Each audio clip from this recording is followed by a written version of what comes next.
बघूया. याच्यामध्ये बघा इथे काय म्हटलं 2 आय आहे. 2 आहे की 11 आहे? 11 ही संख्या आहे. ही आपल्याला रोमन संख्या चिन्हात लिहायची. कशात लिहायची? 11 ही संख्या रोमनमध्ये लिहायची. रोमनमध्ये आता आपण इथेच बघितलं की आपला 10 अधिक 1 11 होतं. मग इथे आहे का आधी एक्स नाही आधी एक्स पाहिजे नंतर आय पाहिजे. इथे हे नाही होत. इथे एक्स आणि आय हा आहे. इथे 2 एक्स आहे. इथे 2 आहे. तर हे ऑप्शन आपले नाही येणार. आपल्याला येणार काय? हा ऑप्शन कुठला? एक्स आणि आय. कसं काय? 11साठी आपण लिहितो ना, 11 आपण लिहिले, मग आपण काय लिहितो? 10 अधिक 1. मग 10 म्हणजे काय आपला? एक्स, आय म्हणजे 1. ठीक आहे. तर हे झालं आपलं उत्तर. पुढे 14 ही संख्या. 14 पण तसंच बघायचं. 14 असं लिहून घ्यायचं वाटलंच तर. 14साठी 10 अधिक 4. 10 अधिक 4 म्हणजे एक्स आणि आय व्ही. ठीक आहे.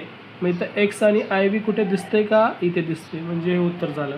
आता व्ही फक्त दिलं. व्ही म्हणजेच काय मी सांगितलं इथे आपलं 5. काय ते? 5. तर ही 5.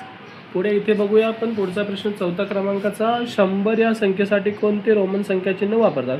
आता मी तेच तुम्हाला सांगितलं होतं. 100साठी सी वापरायचं आहे. काय? Capital C. इथे आहे सी.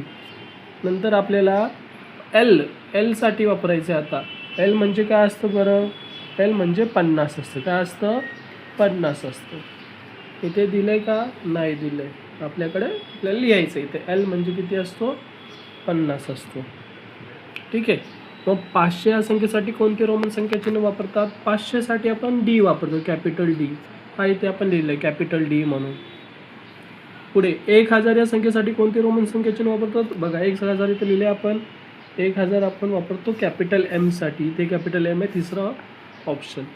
आता बघा पुढे काय दिले? CIX. आता सी म्हणजे आपला काय असतो? 100 असतो का?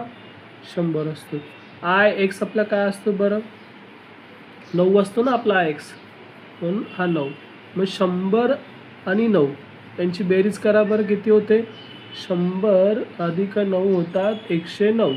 मग इथे आहे का? इथे आहे दुसऱ्या ऑप्शनला.